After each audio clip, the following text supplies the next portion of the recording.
নমস্কার বন্ধুরা, শিবম কুমার পুরুলিয়া থেকে প্রশ্ন করেছেন যে যখন মন আর বুদ্ধি, হৃদয় আর মস্তিষ্ক আলাদা আলাদা কথা বলে তখন কি করা উচিত, কার কথা শোনা উচিত, কার অনুসারে কাজ করা উচিত।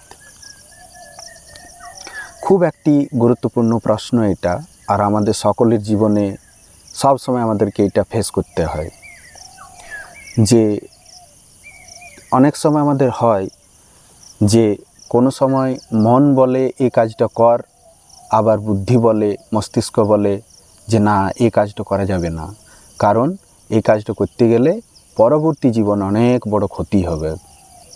তাহলে যখন মন আর বুদ্ধি আলাদা আলাদা কথা বলে তখন আমাদের কি করা উচিত, কার অনুসারে কাজ করা উচিত, এটা হলো শিবম কুমারের প্রশ্ন। তো এটা শুধু শিবম কুমারের প্রশ্ন নয়, এটা আমাদের সকলের প্রশ্ন, আমাদের জীবনের অত্যন্ত গুরুত্বপূর্ণ একটা দিক এটা। তাহলে আজকে আমরা নির্ণয় করব, দেখব, জানব, বুঝব যুক্তি, তর্ক, প্রমাণ অনুসারে যে মন আর বুদ্ধি যখন আলাদা আলাদা কথা বলে তখন আমাদের কার অনুসারে কাজ করা দরকার, কার অনুসারে কাজ করা উচিত, যাতে আমাদের কল্যাণ হয়, ভালো হয়, উপকার হয়, কোনো ক্ষতি না হয়, পরবর্তী জীবনে যেমন আমরা কোনো ঝামেলায় না পড়ি, কোনো বিপদে না পড়ি।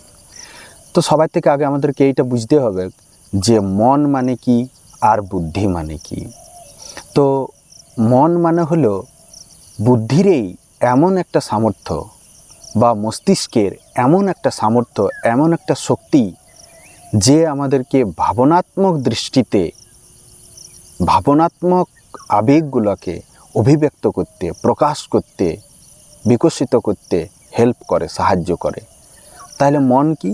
মন হলো মস্তিষ্কের একটা পার্ট যে ভাবনাত্মক দিকটা, যেমন করুণা, প্রেম, ভালোবাসা, সহানুভূতি, এই জিনিসগুলোকে প্রকাশ করে, অভিব্যক্ত করে।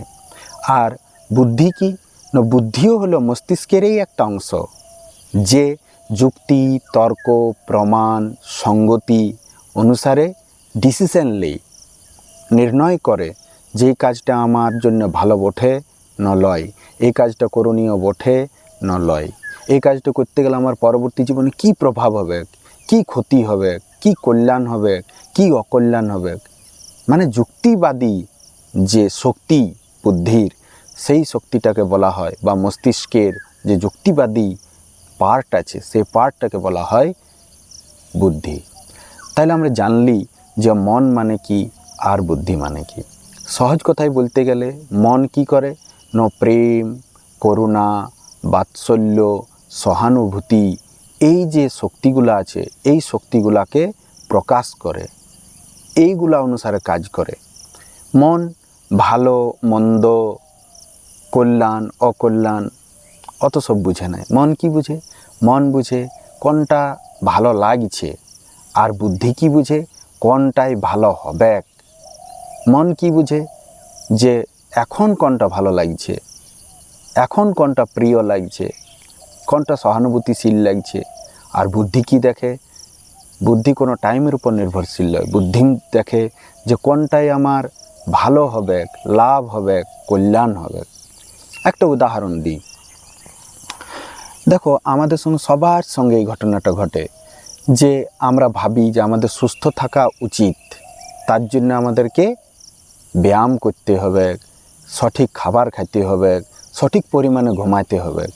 এটা সব আমরা জানি। এই নির্ণয়টা কে করল? না, একটু আগেই বলা হলো যে বুদ্ধির যে মানে মস্তিষ্কের যে নির্ণয় করার সামর্থ্য, সেই নির্ণয় করার সামর্থ্য কার কাজ? বুদ্ধির কাজ। তাহলে বুদ্ধির সাহায্যে আমরা নির্ণয় করি, কি করি? যে আমাদের সুস্থ থাকা দরকার, কারণ সুস্থ থাকতে গেলে আমরা অনেক বাধার থেকে, অনেক খরচার থেকে, অনেক অবহেলার থেকে বাঁচে যাব।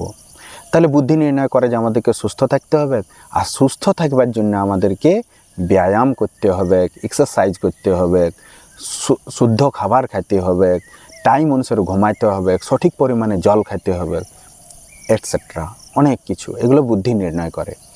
কিন্তু যখন আমরা অ্যালার্মটা দিই আগের রাতে যে কাল সকালে উঠে ব্যায়াম করব। ঠিক সময় যখন ওই অ্যালার্মটা বাজে তখন কি হয় না, আমরা ওই অ্যালার্মটাকে বন্ধ করে দিই, আরও ঘুমাই যাই। তো বন্ধ কেন করলি? যখন আগের রাতে আমরা নির্ণয় করেছিলি যে আমি সকালে উঠব, ব্যায়াম করব, তবে সুস্থ থাকিব, যখন ওই টাইমটা এলো ঘুমাই ওঠার, অ্যালার্মটা বাজলো, তখন আমরা ঘুমাই কেন? ঘুরে বন্ধ করে ঘুমাই যাই কেন? না, সেই সময় আমাদের বুদ্ধি কাজ করে। কি কাজ করে? সেই সময় আমাদের মন কাজ করে। কি কাজ করে না, এখন যদি উঠি তো বড় ঠান্ডা লাগছে, এখন গাটা একটু ব্যথা ব্যথা করছে, এইটা হচ্ছে মনের চালাকি, এটা হচ্ছে মনের বৈশিষ্ট্য। সে কি বলে, আরও 10 মিনিট ঘুমাইলি তারপরে উঠব, কাল রাতে একটু দেরিতে ঘুমাইছিলি সেজন্য একটু দেরিতে উঠব। এখানেও মন চালাকি করে। কি করে না, আমি তো এটাও নির্ণয় করেছিলি যে 7 ঘন্টা ঘুমাবো, তখন 7 ঘন্টা ঘুম হয় নাই, 6 ঘন্টা 20 মিনিট ঘুম হইল, তার একটু 40 মিনিট ঘুমাই। এইটা হচ্ছে মনের চালাকি।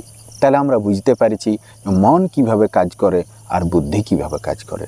বুদ্ধি কিভাবে কাজ করে না, বুদ্ধি দীর্ঘকালিক স্থিতিকে দেখে নির্ণয় করে, আর মন কি করে, অল্পকালিক, এখন কোনটা ভালো লাগছে এই অনুসারে কাজ করে। তাহলে ভাই শিবম কুমার যে প্রশ্নটা করেছে যে মন আর বুদ্ধি যখন আলাদা আলাদা কথা বলে তখন কার অনুসারে চলা দরকার, তো মন আর বুদ্ধি দুজনাই যদি, আমাদের তো চলা দরকার মন আর বুদ্ধি দুজনার ব্যালেন্স করে, তবেই আমাদের জীবনে কল্যাণ আছে। শুধু যদি বুদ্ধি অনুসারে চলি তাহলে আমরা যন্ত্রের মতন হয়ে যাব, রোবটের মতন হয়ে যাব। আর যদি শুধুমাত্র মনের অনুসারে চলি তাহলে আমরা কি হব না, অবিবেকী হব, আর নিজেদের অকল্যাণ করে ফেলব, ক্ষতি করে ফেলব।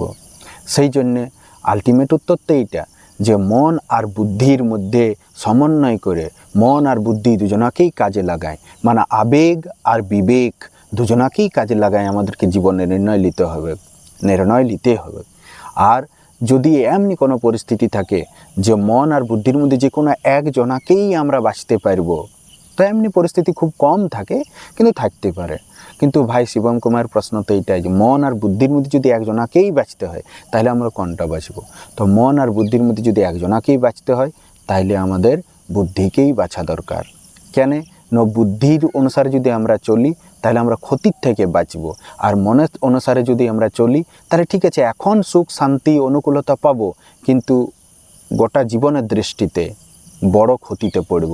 তাহলে বড় ক্ষতি করার থেকে আমাদের ছোট ক্ষতিকেও যদি গ্রহণ করতে হয় আর এখন যদি কষ্ট অনুভব করতে হয় তাহলে নির্ণয় আমাদেরকে বুদ্ধির সাহায্য করেই আর বুদ্ধির অনুসারেই চলতে হবে।